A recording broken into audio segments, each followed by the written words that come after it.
Pues buenas tardes a todos. Para mí es un placer y un honor poderles presentar a la doctora Sandra Gómez Arroyo, que pues muchos o la mayoría conocen y los que no ya la empezaron a conocer en este congreso.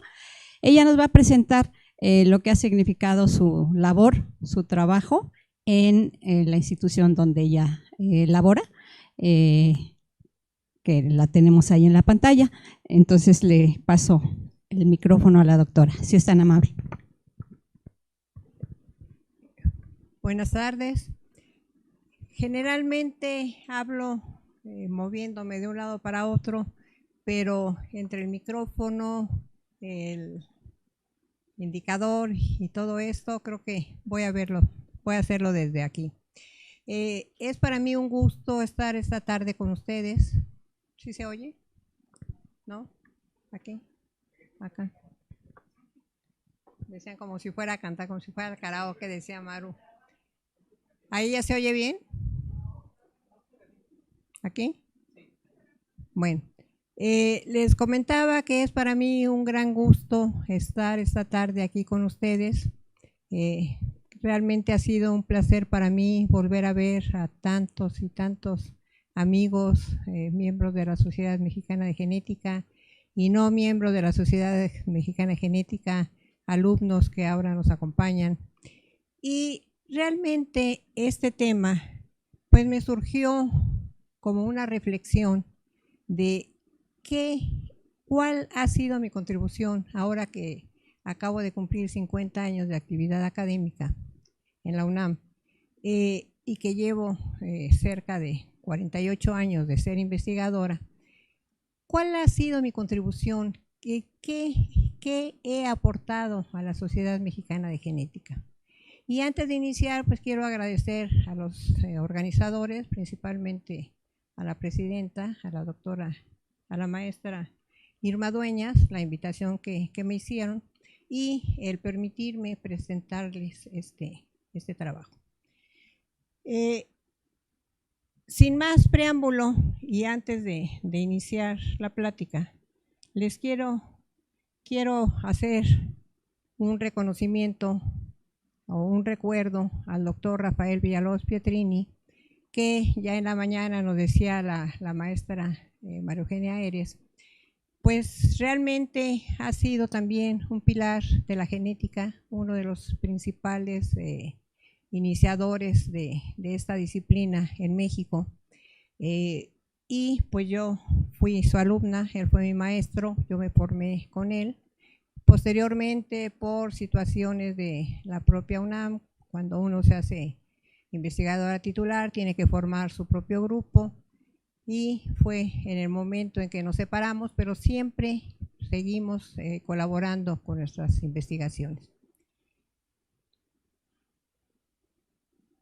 Otra persona muy querida para nosotros y que igual que el doctor Villalobos, que fue quien reinició las actividades de la Sociedad Mexicana de Genética, pues el doctor Mario Altamirano Lozano, que también pues fue un gran personaje aquí en nuestra sociedad.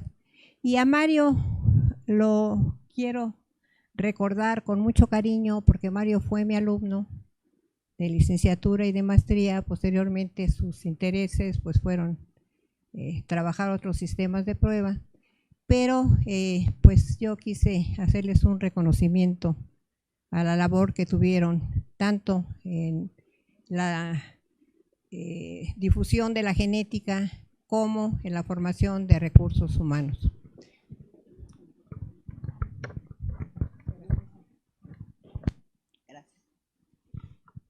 Bueno, yo quiero empezar comentándoles que a partir de 1979, ¿sí me escuchan o no se oyen? Sí. Que a partir de 1979 ingresamos al entonces Centro de Ciencia de la Atmósfera, desde hace un año Instituto de Ciencia de la Atmósfera y Cambio Climático, en un grupo encabezado por el doctor Rafael Villalobos Pietrini. Nosotros inicialmente estábamos en el Instituto de Biología, pero como ya teníamos mucho interés en trabajar en contaminación atmosférica, fuimos invitados por algunos investigadores con los cuales ya teníamos relaciones académicas a formar parte de ese entonces centro, y hasta la fecha pues yo he continuado trabajando en él. Y bueno, aquí creo que es obvio el por qué nuestro interés en verificar cuáles eran los efectos que a nivel genotóxico estaban o están induciendo todos los compuestos o gran parte de los compuestos que están en la atmósfera, no solo de la Ciudad de México, sino del área metropolitana de la misma. Inicialmente, como ya lo decía Rafael Valencia hace un rato, empezamos a trabajar sobre los efectos provocados por diversos contaminantes en plantas. En mi caso trabajé con Vicia faba, también con Allium cepa, pero en menor medida, y el doctor Villalobos con Tradescantia. Yo principalmente trabajé analizando aberraciones cromosómicas, micronúcleos, y el doctor Villalobos, como ya nos comentaban hace un rato, en la prueba de mutación somática en los pelos estaminales de Tradescantia. Y a nivel de meiosis, en el estado de tétradas, la prueba de micronúcleos. Posteriormente, el doctor Villalobos inició la evaluación de contaminantes atmosféricos como los hidrocarburos aromáticos policíclicos utilizando el ensayo de Ames. Estos trabajos fueron pioneros en México. Más adelante, bueno, aquí les muestro la mutación reversa en Salmonella typhimurium, que es un indicador de daño al ADN, una caja de Petri donde no tiene tratamiento, es la reversión espontánea, y una donde fue tratado con fracciones obtenidas de la materia orgánica extraída de PM10 a veces y de PM2.5 en otras ocasiones. Siguiendo él con esa línea, pues posteriormente siguió empleando salmonela, pero también empezó a verificar el daño genotóxico de estos compuestos a través del ensayo Cometa. Y pues aquí les quiero platicar una anécdota muy interesante que llegó a mi laboratorio Mario Altamirano para hacer tesis de licenciatura, pero él tenía una gran inquietud en trabajar con cromosomas humanos. Como si estuviera cantando karaoke. Entonces Mario insistía en hacer su tesis de licenciatura con cromosomas humanos. Yo le dije, Mario, en mi laboratorio no tengo ni la infraestructura, ni yo tengo la formación para llevar a cabo este tipo de estudios. Finalmente me convenció, yo no tenía ni campana de flujo laminar, pero bueno, me convenció totalmente, le compré todos los reactivos, todo lo que se requería para hacerlo, y en un cuarto que teníamos por ahí lo limpió perfectamente bien, con 2 mecheros creaba su campo estéril, y bueno, estandarizó la técnica de tanto de cultivo de linfocitos humanos como de intercambio de cromátidas hermanas, que era la prueba que en ese momento se estaba, pero de súper actualidad, y en todos los laboratorios del mundo se realizaba. De hecho, yo ya la estaba haciendo, pero en Vicia faba. Y bueno, ya una vez que logramos esto, pues empezamos a trabajar también utilizando esto, y realizamos tanto estudios in vitro. Por ejemplo, aquí es un solo trabajo que les estoy poniendo como ejemplo. Utilizamos justamente el intercambio de cromátidas hermanas para evaluar extractos de las partículas del aire en la Ciudad de México. Pero también utilizando tanto el cultivo de linfocitos como la prueba de intercambio de cromátidas hermanas, empezamos a hacer estudios ocupacionales principalmente con plaguicidas. Y a este respecto, bueno, el primer estudio que realicé al respecto fue en Tlaxcala, en un año sabático que realicé en la Universidad Autónoma de Tlaxcala, y en esta ocasión pues tuvimos resultados negativos porque la agricultura en Tlaxcala no es muy extensa, los agricultores pues tienen parcelas de 1 a 2 hectáreas, entonces la cantidad de plaguicidas que utilizan no es muy grande, pero pues por otro lado nos dio gusto que fueran negativos los resultados, pero de cualquier manera pues pudimos aconsejarlos para que no se siguieran exponiendo sin ninguna protección. El siguiente trabajo que realizamos con plaguicidas fue un estudio en floricultoras mexicanas que trabajaban en invernaderos con mezclas de plaguicidas, en invernaderos para cultivo de flores. Y pues aquí no solamente usamos el intercambio de cromátidas hermanas en los linfocitos humanos, sino que también empezamos a utilizar los micronúcleos en células exfoliadas de la mucosa bucal, tanto en el grupo expuesto como en el no expuesto, y en ambas pruebas encontramos diferencias significativas. Este trabajo pues fue sumamente importante para mí, porque hasta la fecha creo que es de mis, si no el más citado, de los más citados artículos que tengo, de citas de otros autores. Otro estudio que hicimos fue en Sinaloa. Bueno, aquí. En Sinaloa es todo lo contrario de lo que encontramos en Tlaxcala. Aquí la agricultura es en unas proporciones extraordinarias, son hectáreas y hectáreas y hectáreas de cultivo, incluso se pierde en la vista hasta dónde llega el campo. Y obviamente aquí pues no van a asperjar con una bomba mochila. Aquí la aspersión es con avionetas. Entonces, aparte de que están contaminando a todos los trabajadores que están en ese momento en los campos de cultivo, pues por las corrientes de aire, obviamente están contaminando también a otras regiones pobladas que pues realmente no tienen que ver nada con el trabajo de los agricultores, pero que sí están recibiendo esos plaguicidas, que además no es 1, ni 2, ni 3, son mezclas, son verdaderas mezclas de plaguicidas las que se están lanzando al ambiente de esta manera. Así es de que pues era obvio que los resultados que encontráramos fueran positivos. También aquí utilizamos el intercambio de cromátidas hermanas, era la prueba que más se estaba usando en ese momento. Y nuevamente los micronúcleos en células exfoliadas del epitelio bucal.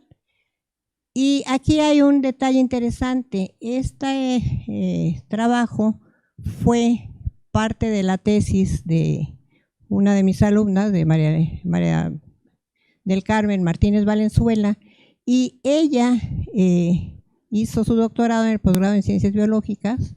Su tesis fue premiada aquí en nuestra sociedad, en el concurso de tesis de doctorado, con el primer lugar.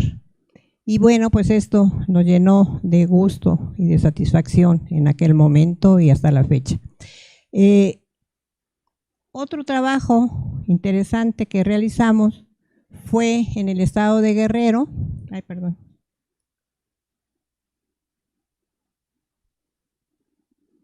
En el estado de Guerrero también, ay Dios mío, perdón, pero se ve.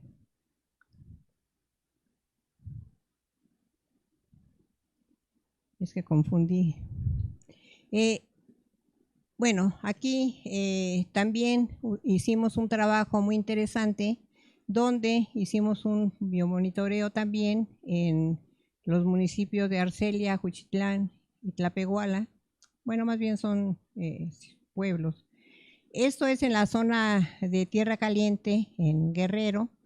y bueno, pues tuvimos 111 campesinos y un grupo no expuesto y un grupo de 50 personas no expuestas. Aquí ya no utilizamos el intercambio de cromátidas hermanas, aquí utilizamos el ensayo Cometa y los micronúcleos, pero en células de descamación de epitelio bucal. Aquí ya no fue en sangre.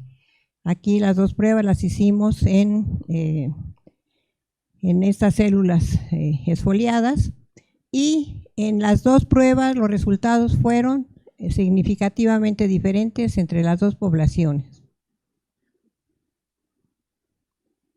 Otro trabajo, el último que pudimos hacer, porque después ya no pudimos salir al campo, fue en Michoacán, justamente en la ciénaga de Chapala, pero del lado de Michoacán, en el pueblo de Cojumatlán de Régules.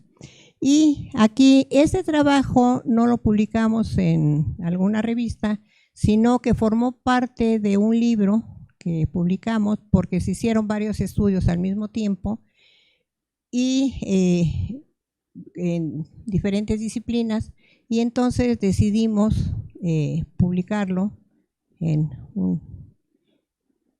un libro que fue editado por la sección editorial de mi instituto, y la doctora María Antonieta Ochoa Ocaña y yo fuimos las coordinadoras del mismo. Todo este trabajo se hizo porque la doctora Ochoa Ocaña me invitó a participar en él. Me encontró por ahí, no sé si en internet o conoció que yo había hecho algunos trabajos con plaguicidas y por eso me invitó a participar en este, el cual fue también muy pues importante desde varios puntos de vista. Uno, que se publicó este libro. Otro, que ella acudió con el síndico. Bueno, nosotros, algo que no les comenté al inicio de todo esto, es que siempre que trabajamos con las personas expuestas, aparte de que les comentábamos sobre todo lo que se iba a hacer en el trabajo, siempre regresamos a darle los resultados, porque cuando íbamos a hablar con ellos, cuando estábamos apenas planeando el estudio, siempre nos decían, mire, nosotros ya no queremos participar porque vienen, nos toman muestras, dicen que regresan y nunca vuelven. Y eso realmente nos dolió mucho, de tal manera que siempre regresamos. Alguien ayer o antier comentó que cuando somos biólogos pues tenemos cierta formación, pero necesitamos formar grupos multidisciplinarios. En todos los casos, de todos los estudios que realizamos, siempre tuvimos la compañía de un médico. Siempre un médico nos respaldó porque pues teníamos que hacer una evaluación también de cuál era el estado físico de las personas y pues nosotros como biólogos no íbamos a saber si una dermatitis era provocada por plaguicidas o era provocada por algún otro problema que tuviera esa persona. Regresamos a Cojumatlán, se llevaron los resultados y con esos resultados la doctora Antonieta Ochoa habló con el síndico primero, el síndico y ella hablaron con el diputado de esa región. Finalmente se dirigieron al sector salud y lograron que por lo menos en esa región se prohibiera la venta de algunos productos peligrosos. En México lamentablemente se siguen vendiendo con mucha facilidad en todos los lugares donde hay venta de plaguicidas, muchos que están ya prohibidos o restringidos en otros países. Aquí se siguen vendiendo, se siguen utilizando. Las personas a veces no saben ni leer y los compran, los aplican sin ninguna precaución.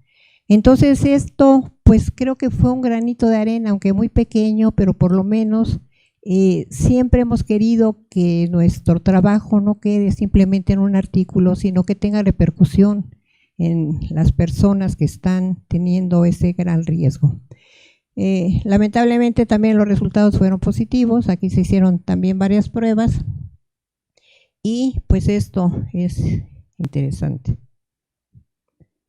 Este es el libro que publicamos, es de acceso gratuito, quien quiera consultarlo está a la disposición. Y bueno, de los plaguicidas que ya estábamos viendo que eran tan peligrosos, que constituían un gran riesgo para las personas expuestas, pues ahora con la nanotecnología también los plaguicidas han entrado en estos acciones modernas y pues ahora nos encontramos con que se están lanzando al mercado y a los campos nanos plaguicidas. En ocasiones son algunos plaguicidas. Por ejemplo, nosotros acabamos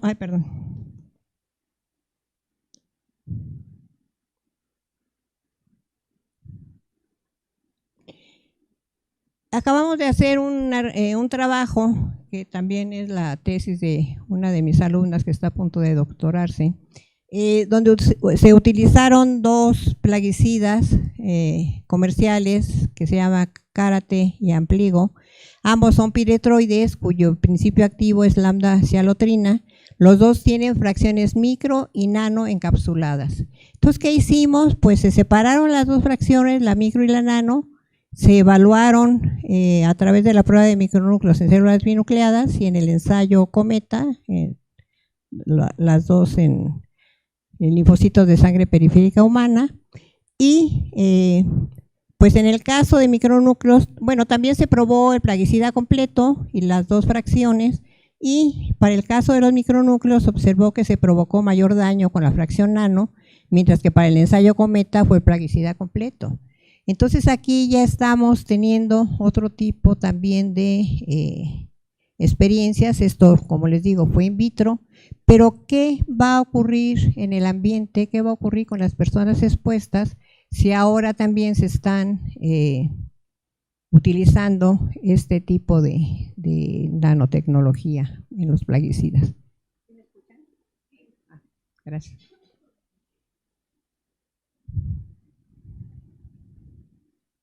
Afortunadamente ya nos acaban de publicar el artículo, por lo tanto ya ahorita mi alumna está haciendo todos los trámites para doctorarse en el posgrado en ciencias biológicas.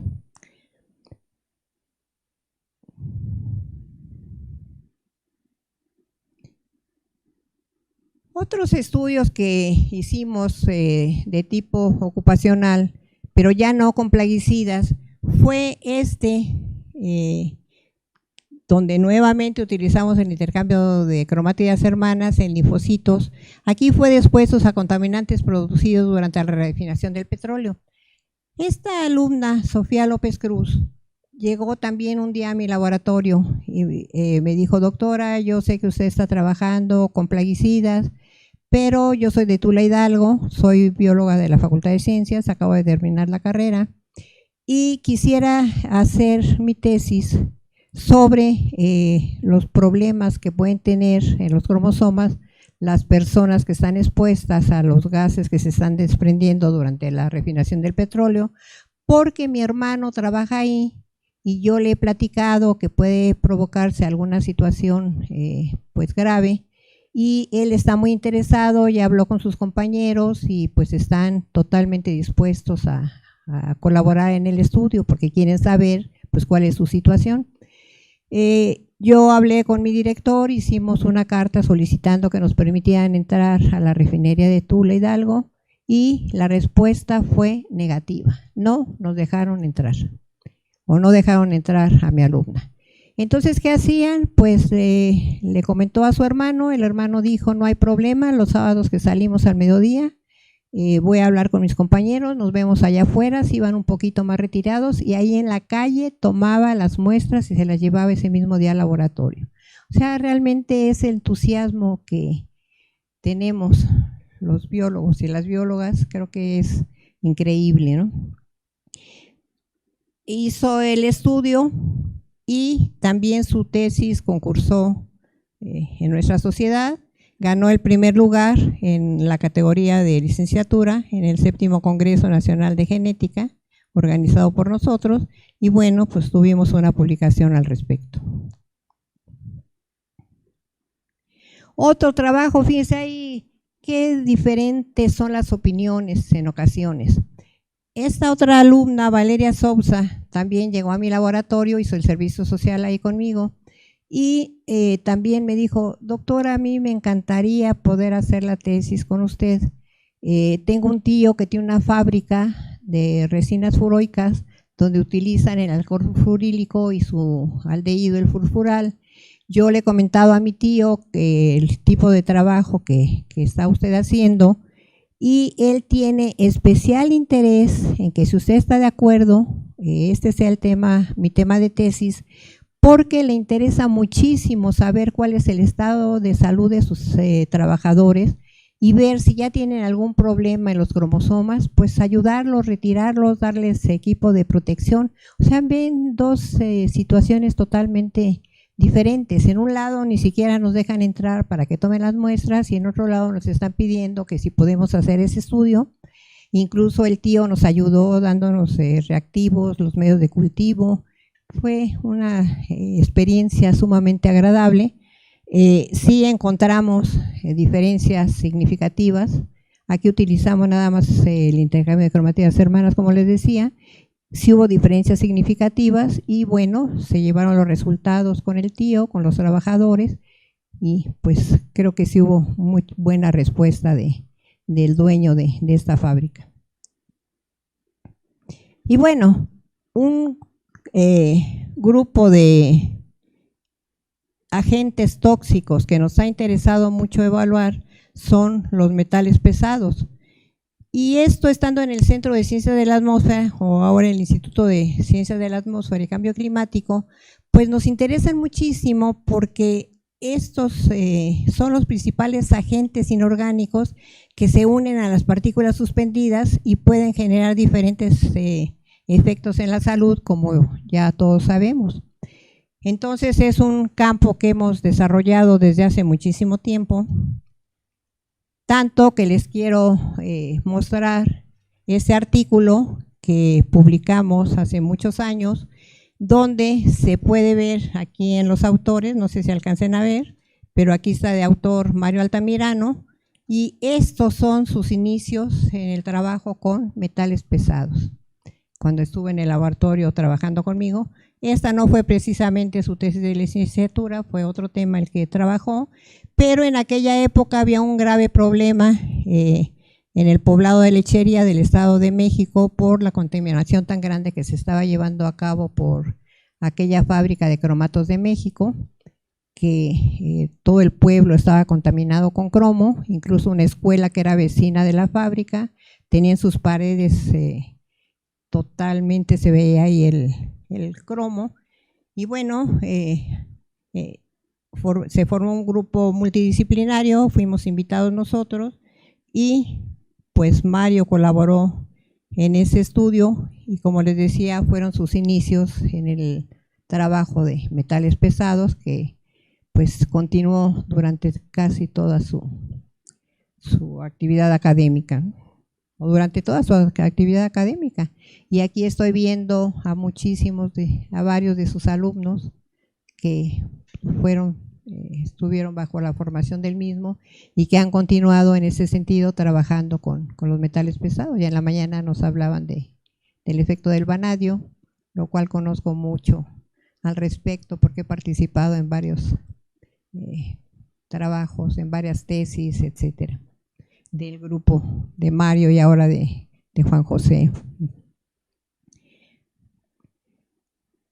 También hemos realizado o estamos realizando trabajos o investigaciones utilizando en este caso linfocitos humanos aislados con nisinfracción enzimática S9. ¿Por qué con nisinfracción enzimática? Bueno, porque a veces o en esta mezcla también es una mezcla de contaminantes, pues hay unos que son de acción directa sobre el ADN y hay otros que requieren ser metabolizados para que puedan actuar sobre el el mismo. Aquí en este caso usamos material orgánico extraído de PM2.5, pero también hemos hecho con PM10 y en varios sitios de muestreo, en Tlalnepantla, al norponiente de la Ciudad de México, La Merced, que es una zona comercial que está totalmente en el centro de la ciudad, en Coyoacán, que es una zona completamente de tráfico vehicular, es una zona urbana, y todo esto en la zona metropolitana de la Ciudad de México. Y los resultados que obtuvimos aquí, los valores más elevados de daño fueron observados en la zona centro industrial, esto por la quema de combustibles, tanto automotrices, principalmente en la zona centro, como automotrices e industriales en Tlalnepantla. Y también se vio que la respuesta de compuestos de acción indirecta fue muy baja, siendo mayores los de acción directa, y los valores más altos se vio en la época de secas, frías y cálidas. Un investigador muy importante en nuestro instituto, en el centro de aquel momento, el doctor Ernesto Jáuregui, hizo algunas publicaciones y platicamos mucho con él y decía, en la Ciudad de México y en la zona metropolitana ya no existe primavera, verano, otoño, invierno. En la Ciudad de México y en toda esta zona solamente hay dos estaciones, secas y lluvias. Y las secas caracterizadas por secas frías y secas cálidas. Y bueno, la temporada de lluvias. En este caso, los resultados que se obtuvieron fueron tanto en las secas frías y en cálidas y en menor cantidad en época de lluvias. Aquí quiero yo hacer un reconocimiento público al trabajo, el esfuerzo, la entrega y pues la colaboración y la participación de la maestra en ciencias Ana Rosa Flores Márquez, quien pues nos ha apoyado en todos estos estudios. Aquí en este estudio en especial utilizamos el ensayo Cometa para evaluar el daño genotóxico y la participación de la maestra Flores pues ha sido sumamente importante. He hecho muchísimas otras cosas más, pero de lo más notorio que les quiero comentar ahora es el uso de plantas silvestres para evaluar el daño provocado por contaminantes atmosféricos. Hemos utilizado el Taraxacum officinale, el famoso diente de león, que ya previamente en otros estudios en otras partes del mundo había sido utilizado, se había descrito como un buen sistema para evaluar el efecto provocado por contaminantes atmosféricos, lo utilizamos, pero también utilizamos otras plantas silvestres, el Robinsonesia herberifolius, Gnaphalium lavandulifolium y Senecio roseum. Aquí quiero destacar la importante labor que ha tenido la doctora Josefina Cortés Eslava, porque con sus alumnos se fue a las faldas del volcán Ixtaccíhuatl. Ahí hay una estación meteorológica del entonces Centro de Ciencia de la Atmósfera, ahora instituto, que se llama Alzomoni, y pues tuvo la visión y el atino de colectar estas plantas, que las llevó al laboratorio, las aclimatamos, evaluamos y después de la aclimatación presentaban o no algún daño genotóxico. Afortunadamente no lo presentaron y los utilizamos colocándolos en diferentes sitios de la Ciudad de México. Bueno, en este caso les decía, evaluamos la fragmentación del ADN a través del ensayo Cometa y alteraciones en la expresión del microRNA 398. Este microRNA es un microRNA que se modifica o tiene cambios provocados por metales pesados, entonces pudimos conducir perfectamente en plantas, pudimos conducir perfectamente nuestras investigaciones a evaluar el daño provocado principalmente por metales pesados. Tanto el ensayo Cometa lo hicimos en las hojas de las plantas que expusimos a varios sitios de la zona metropolitana de la Ciudad de México, y la determinación de los metales pesados a veces nos los hicieron en el Instituto de Geofísica, a veces en el mismo, en nuestra misma institución, pero en promedio les puedo decir que se obtenían de 14 a 15, a veces 13 metales pesados diferentes en las hojas de estas plantas. Bueno, aquí están algunas de las publicaciones que hicimos. Por ejemplo, lo hicimos en una zona rural y en un ambiente urbano, y evaluamos la genotoxicidad en estas plantas silvestres, les decía, a través del ensayo Cometa, utilizando el diente de león. También lo hicimos en 2 zonas de la zona metropolitana del Valle de México, y otro trabajo más también. En este caso estamos utilizando,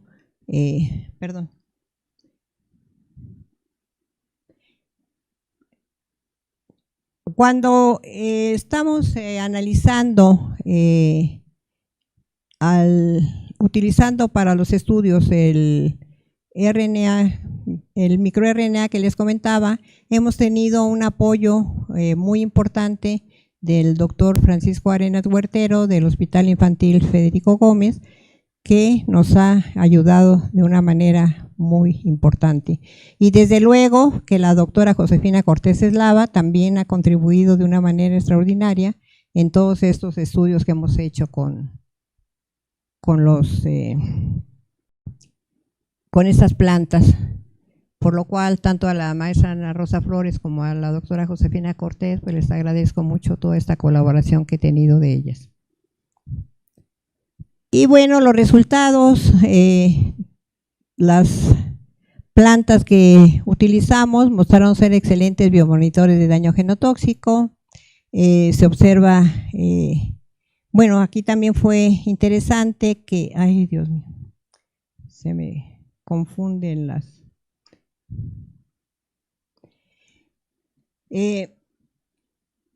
observamos relación entre el daño genotóxico y con respecto a algunos genes de estrés oxidante en la presencia de los metales pesados en estas plantas. También esta otra planta, Agnaphallium lavandulifolium, también demostró ser sensible. Aquí la doctora Josefina Cortés pues se fue a hacer estudios a nivel de microscopía electrónica, encontró muy buenos resultados. Y aquí pudimos ver que estos eran sensibles para evaluar el daño genotóxico, y el Agnaphallium resultó ser un potencial bioacumulador. En la mañana nos preguntaba, o le preguntaban al doctor Valencia, que si las plantas estas que usaba acumulan. Bueno, nosotros sí hemos encontrado que acumulan, y principalmente esta planta. Y bueno, el empleo de plantas silvestres como organismos centinelas demostró su capacidad de reaccionar ante contaminantes atmosféricos, permitiendo de esta manera considerar el riesgo que estos implican para el ser humano.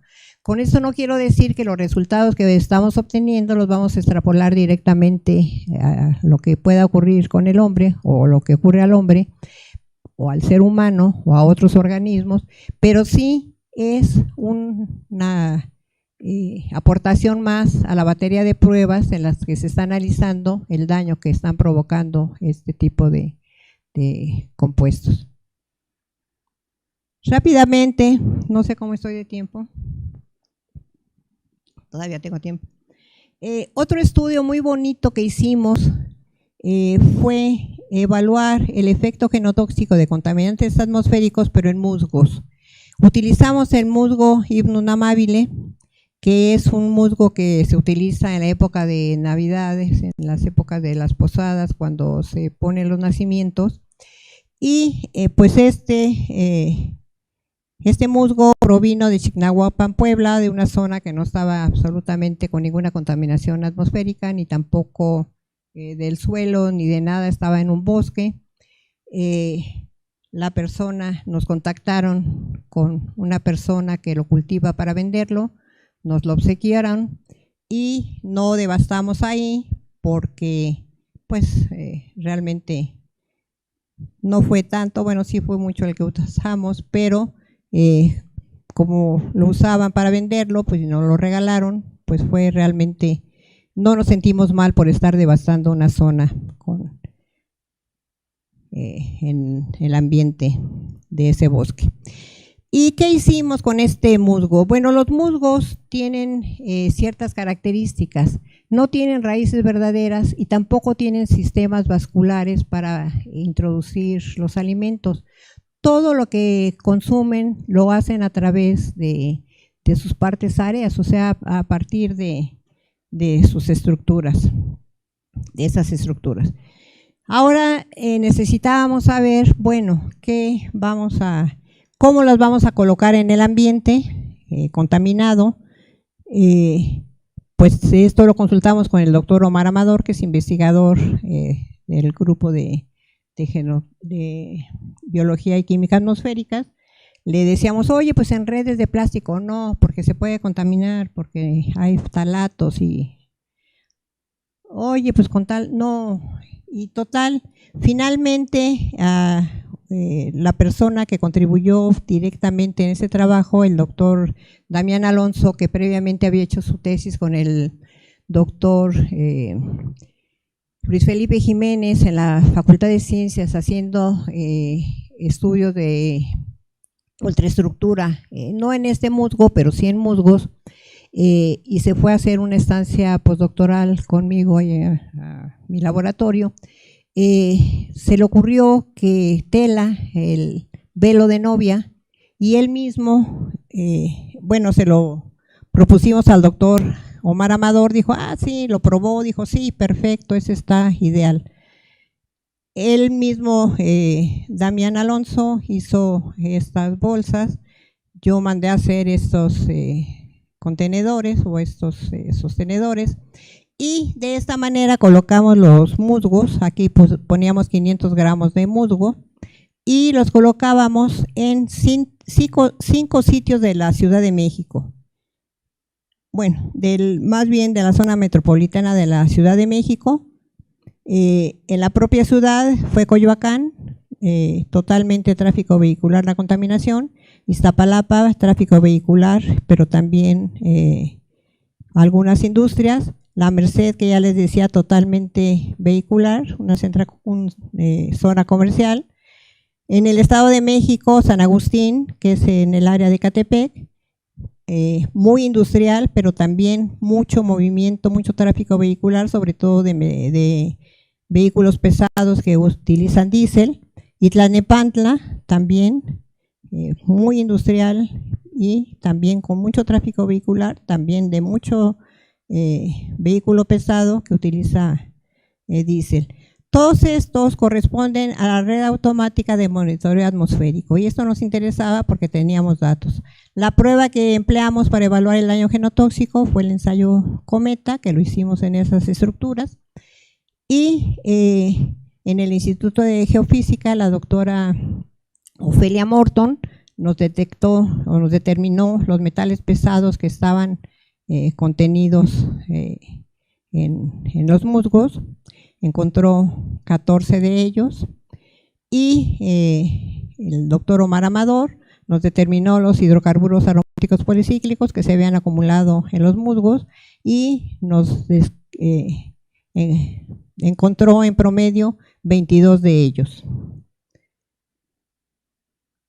Aquí están los datos.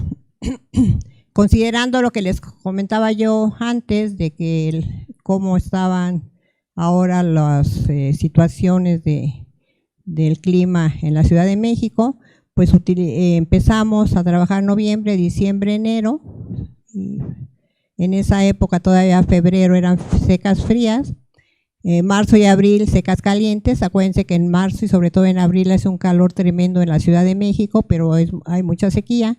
y mayo y junio como lluvias.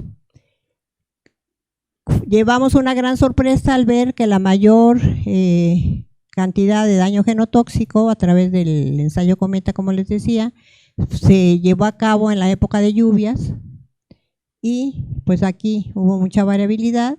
Yo creo que no se alcanza a ver nada, pero aquí estamos poniendo el testigo, son estos pequeñitos. Los testigos, igual que en el caso de las plantas silvestres, siempre estuvieron en nuestro laboratorio en una cámara de crecimiento con luz, humedad y temperatura controlada para que no les llegara ningún contaminante atmosférico ni de ninguna otra índole. Y pues aquí están los resultados sumamente interesantes. Por ejemplo, vemos las columnas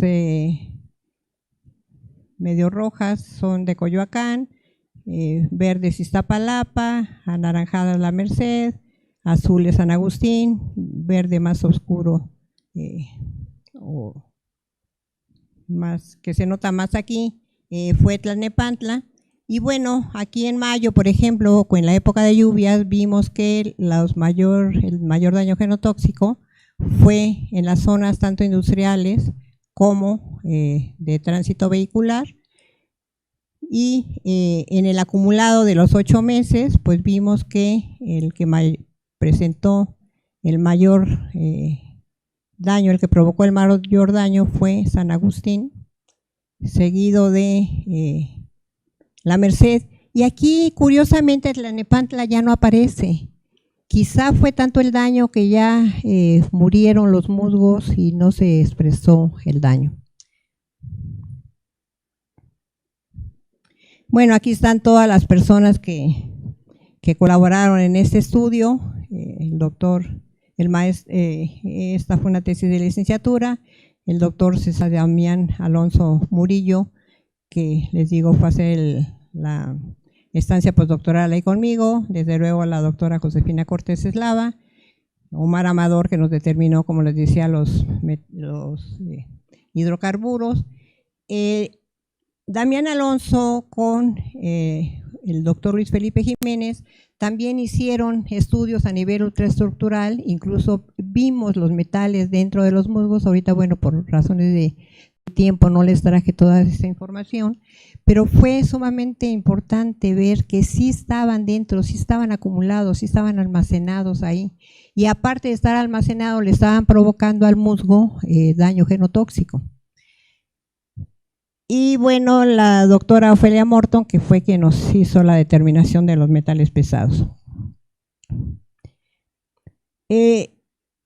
Recientemente también hemos platicado con otros miembros de nuestro instituto, y uno de ellos, el doctor Aaron Yahelevich, ha estado muy interesado en las nanopartículas materiales, porque resulta que recientemente a los aditivos de automóviles les están poniendo nanopartículas metálicas, sobre todo de níquel y de cobre. Y pues esto obviamente está llegando a la atmósfera. ¿Y cuál es el resultado? ¿Qué efectos va a tener sobre los seres vivos, sobre los ecosistemas? No se sabe. O sea, acuérdense que siempre lanzan las cosas antes de que evalúen cuál puede ser el riesgo que pueden implicar para las personas y para todos los demás organismos. Por ello, y con la llegada a mi laboratorio también de una doctora que vino a hacer una estancia postdoctoral, la doctora Paulina Ábrica, ella se doctoró en el Poli, tiene mucha experiencia en el manejo de nanopartículas metálicas, y pues estamos probando, de hecho ya se tiene enviado para revisión a un artículo, y pues lo probamos, tanto las nanopartículas de cobre, de óxido de cobre y de óxido de zinc en nuestro ya conocido diente de león, y en otra planta que quisimos probar y que también dio muy buenos resultados. Y bueno, pues estas son las líneas de investigación. Pero bueno, todo esto que les he comentado, pues son mis contribuciones, como podría decir, al estado del arte los efectos que a nivel de los cromosomas están siendo provocados por contaminantes atmosféricos en este caso. Sí, mis aportaciones a la genética en este sentido creo que han sido pues más o menos buenas, más o menos interesantes, más o menos relevantes, pero bueno, esto ya menos alto. ¿Cuál ha sido mi contribución más importante a la genética? Pues yo creo que definitivamente puedo comentarles con mucho gusto y con mucha satisfacción que la formación de recursos humanos que se han incorporado o han constituido sus propios grupos de investigación, para mí ha sido uno de mis mejores logros, de mis mejores contribuciones a la genética. La doctora Socorro Fernández de la Universidad Veracruzana fue la primera tesis de doctorado que yo dirigí, por lo tanto, pues le tengo un gran cariño, siempre la recuerdo con mucho cariño. Ella ha sido, bueno, me acabo de enterar que se jubiló recientemente y siempre fue un pilar para los estudios de genética en la Universidad Veracruzana. Por su laboratorio pasaron muchísimos alumnos. Algunos se han dedicado a la genética, otros no. Bueno, pues la contribución es importante. Otra persona que se doctoró ahí conmigo, la doctora María Elena Calderón Segura, pues ella afortunadamente se quedó conmigo y trabaja en mi grupo de investigación. El doctor Rafael Valencia Quintana, que ya todos ustedes lo conocen, él trabaja en la Universidad Autónoma de Tlaxcala. Bueno, pues el doctor Valencia llegó a mi laboratorio también, hizo ahí la tesis de licenciatura, de maestría y doctorado. Siempre trabajamos con plantas, plaguicidas, y pues todos ustedes saben que él ya tiene su propio grupo de investigación en esta universidad y pues siempre me ha llenado de orgullo todo esto. El doctor Saúl Flores Maya, que pues aquí las maestras de Iztacala lo conocen muy bien, también fue una de las personas que tuve el placer de dirigirle la tesis y también él se ha continuado con trabajos en genética, también ha formado muchos alumnos. Bueno, desde luego la doctora Josefina Cortés Eslava, que afortunadamente también se quedó conmigo hoy en el laboratorio y colaboramos estrechamente día con día. La doctora María del Carmen Martínez Valenzuela, que yo les decía que es de la Universidad Autónoma de Occidente, también formó su laboratorio de genética, su propio grupo, incluso llegó a ser vicerrectora de esta universidad. Ya vieron que ganó un premio de la mejor tesis de doctorado. La doctora Yolanda Carvajal López de la Universidad Autónoma de Guerrero, que hizo su tesis de doctorado a través de esta universidad y de la Academia de Ciencias Ambientales, también creó su propio laboratorio. Y el doctor Arturo Marcial Rojas, también de esta universidad, él también ya se jubiló. Bueno, estas son algunas de las tesis que he dirigido otras de doctorado, pero en el posgrado de Ciencias Químicas, que no están totalmente relacionados con la genética, pero sí con la contaminación atmosférica, pero quise mostrarles esta serie de contribución que considero que es importantísima, porque ya en la mañana cuando habló la doctora María Eugenia Eres, yo le decía, bueno, sí, el doctor de Garay, no alcanzaba yo a ver el árbol genealógico que nos mostró, pero el doctor de Garay estaba abajo y por ahí debe haber estado el doctor Villalobos, y del doctor Villalobos se desprendieron otros, yo en especial, y de mí pues ahora muchos más. Y realmente eso es una maravilla, realmente es satisfactorio. Y yo creo que es la mejor contribución que podemos dar a la genética. Y bueno, gracias por su atención.